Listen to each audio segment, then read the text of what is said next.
Investigators say the family was heading here to the convention center when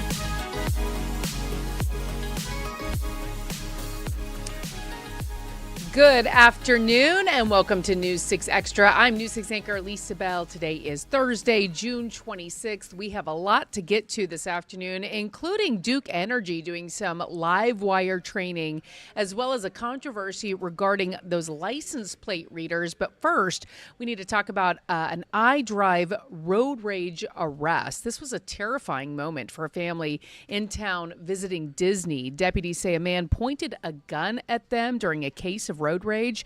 The whole thing happened right in the middle of Orange County's tourist district along International Drive. As News 6's Angie Casada explains, the suspect was arrested and is now facing some serious charges. investigators say the family was heading here to the convention center when they honked at a driver. That driver then showed a gun. 33-year-old Stevan D'Souza is charged with aggravated assault with a firearm after investigators say he pointed a gun at a family visiting from Disney. The family told deputies they were behind D'Souza on the 528 exit ramp to International Drive when they honked at his vehicle, which was sitting in a cleared travel lane. As they passed, they say he raised a black Glock-style gun. They kept driving and later saw his vehicle outside this Red Lobster, where he works. Deputies found D'Souza inside and arrested him. The only other thing state would request is that he surrender any additional weapons or firearms within 24 hours of his release. D'Souza's bond was set at $5,000. He's ordered to stay away from the family as well as avoiding this location. Reporting in Orlando, Angie Casada, News 6. Angie, thank you. Well, it seems more and more law enforcement agencies are turning to license plate readers to help them catch criminals. But one local lawmaker says a contract in Lake County is violating state law. As community correspondent Catherine Silver reports, he now is pushing for more regulation when it comes to those readers. I'm Catherine Silver, your community correspondent in Seminole County. Maybe you've seen these while driving around or wondered what they are. These are called license plate readers. And while law enforcement agencies say it's some of the most effective technology they use, others have some privacy concerns. We've learned the Seminole County Sheriff's Office has been asked to stop using them altogether. Probably over 100, 110 miles per hour now. We've seen them track down stolen cars, catch unsuspecting criminals, Hey, down! and even help rescue children in Central Florida. No, you're okay. But a law firm claims Seminole County is violating state law by using these license plate readers. I mean, you can, if you want, as a government, surveil everybody all the time, but nobody wants to live in a society like that. We spoke with Anthony Sabatini, the attorney and former state representative who drafted this letter demanding the sheriff's office end their contract with Flock, the vendor that runs the network of scanners in Seminole County. We believe that the security cameras and the operators need to be licensed under Florida law as private investigators. They're private companies that are exercising the same rights and privileges as detectives' private eyes, basically, which are highly regulated and licensed in the state of Florida. There's an argument on the other side that this company isn't investigating anything. They're just collecting data. They're collecting data and surveilling people during most instances of their lives for profit. So therefore, I think they do fall under the statute. Our News 6 crew spotted several Flock devices driving down State Road 436. They've been used throughout the county since 2023 when commissioners gave their initial approval to install 25 cameras. Part of that agreement included guidelines. Data is securely stored and automatically deleted after 30 days. I think it's pretty helpful. Yeah, absolutely. It keeps us safe. If there's criminals out there with warrants, it lets us all know that, they're out there and we can catch them. I think it's a big part of keeping watch, for sure. Keeping an extra set of eyes, it's always a good thing to have. It keeps order in society. We reached out to Seminole County and the Sheriff's Office to get their perspective. They acknowledge they received the letter, but they are not releasing a public statement. I'm your Seminole County community correspondent, Catherine Silver, News 6. Catherine, thank you. Well, we know that damaged electrical poles, wires, and transformers can pose serious safety risks, and it's not just during bad weather or hurricanes. So to help first responders prepare in case of a live wire, Duke Energy held a training session this week. News 6's Stephanie Rodriguez explains the skills they learned and how they could make a big difference between life and death. Knowing what to do and what not to do during a situation involving a live line can be the difference between life and death. We have specific processes and procedures. It started in the classroom with a comprehensive class teaching first responders from all over Central Florida the best practices around electricity. I want to bring some awareness to the community, really just driving safe practices for them to adhere by. Then it moved outside to real-world scenarios. First responders then got to see a live demonstration teaching them invaluable information that can help keep themselves and the community safe around live lines. Some of the things that we would ask them to do, essentially some of the 811 locate information that we hope they do, so that when we get into an underground power line, something like that, they know and are aware to step back, call a professional, and let us have a look at it. Down power lines can happen a lot during bad weather, like natural disasters. In October, News 6 met an Orlando family whose house caught fire after downed live wire sparked into a massive blaze during Hurricane Milton. It was hard to process the thought of losing everything. As hurricane season continues, Duke Energy also wants to remind the public about the hazards of down lines. Never assume anything is de-energized. Always stay 30 foot away from anything down, or and always call us and let us respond and validate what's going on in the field. You should also call 911 to get someone out to help you as soon as possible. Reporting in Winter Garden, Stephanie Rodriguez, News 6. Stephanie, thank you. We're going to take a quick break, but when we come back, we have a warning about the heat that so many places in the country are dealing with right now, and what that can do to some of your medications. And we're also going to get an update on our forecast from Chief Meteorologist Candace Campos. We'll be right back.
Welcome back to News 6 Extra. I'm News 6 anchor Lisa Bell. And mobile home parks are typically an affordable option when it comes to finding a place to live. But a News 6 investigation has uncovered that is no longer the case in many cases. People tell us corporations are buying up mobile home parks, then raising the rent. But News 6 investigator Lewis Bolden found out there is still an affordable option. I'm News 6 investigator Lewis Bolden. There are three categories when it comes to mobile home parks. The first is a landlord, most likely a corporation, leases the land out, but the resident owns the home. So the resident pays a lot rental fee. The second category is when the landlord owns the home and the land it sits on, like an apartment complex. The third type is a co-op, where the residents are in control. And if you're looking to move into a mobile home community, some say this might be the best option. From the outside, this Fruitland Park community may look like other mobile home parks, but the foundation is different. It's a resident-owned community. We have just a wonderful social club. Nancy Hurd has lived at the Harbor Oaks Homeowners Cooperative for about 3 decades. The community became a co-op in 1996. What is the biggest benefit of that, of being a co-op? Well, of course, the financial part of it. The $125 is what we pay. We get our trash picked up, our water, and our yards maintained. And all of that is included? That is included. Hurd only pays $125 a month, and the money goes toward the upkeep of the community. It's a stark contrast to what News 6 has been hearing from people across the state, who say their lot rent is close to $1,000 a month, and that doesn't include other fees like water or amenities. The difference? Harbor Oaks is resident-owned. Resident-owned means that you control the park. No corporation comes and just takes over and runs you in the ground. Gino Moser moved to Central Florida more than a decade ago. He says he was specifically looking for a resident-owned mobile home park. News 6 found out there are more than 700 of them in Florida, and that they start off like any other rental mobile home park. Let's say we have a mobile home park that has owner-renters in it, and we've got 50 of them. The landlord wants to sell the park.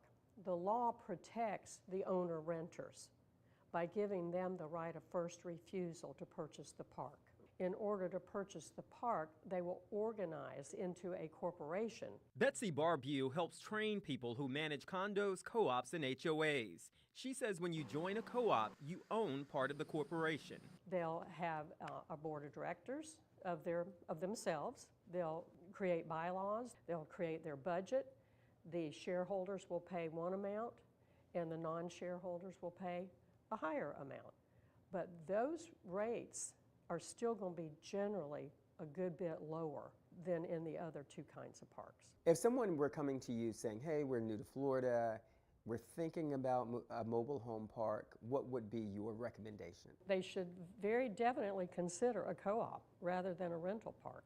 The non-shareholders at Harbor Oaks, the ones who rent there, pay about $400 a month in lot rent. That includes the $125 maintenance fee.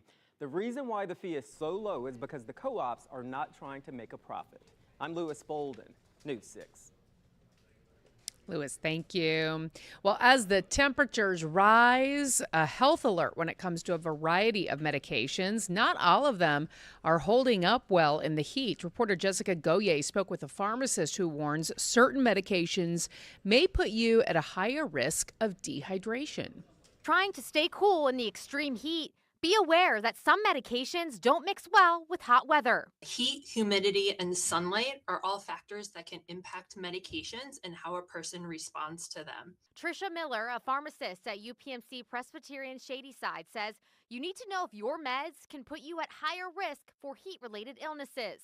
So some medications like diuretics, these are frequently called water pills. They can lead to volume depletion or electrolyte imbalances and increase the risk of someone becoming dehydrated. Other medications like certain antipsychotics or anti-seizure medications can impair somebody's ability to sweat or regulate their body temperatures and lead to their body becoming overheated. And then there are certain types of antibiotics or acne medications that increase photosensitivity, which is when there's a sensitivity to sunlight or UV rays that can lead to sunburns. Miller says to never leave medications in hot places. Medications should never be stored or left in cars. Most medications, unless it specifically tells you different directions, should be stored at room temperature, protected from sunlight and from humidity. So we don't want to necessarily have them near windows that might get direct sunlight. If you have to go out in the scorching heat, staying hydrated, first and foremost, definitely drinking that water. And act quickly if you're feeling off. That can be lightheadedness, that can be dizziness, that can be short of breath, headaches. I think catching those signs early and reaching out to their providers to make sure that things don't escalate because things can escalate very quickly in heat. And speaking of the heat, we do want to get the latest on our weather with Chief Meteorologist Candace Campos.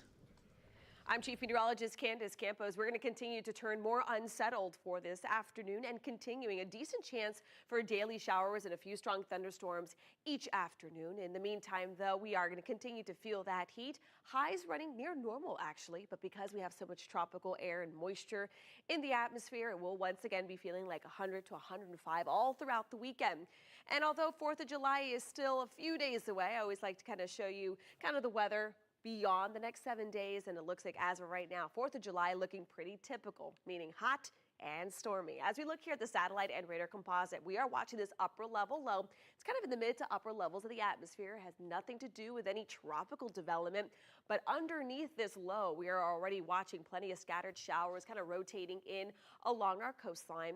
And although we're not going to be seeing a complete washout of an event throughout the next couple of afternoons, it is going to add a little extra moisture and extra storm activity along our sea breeze. So as you can see here, clouds and rain forecast today. Our rain chances are up to about a 60 to 70%.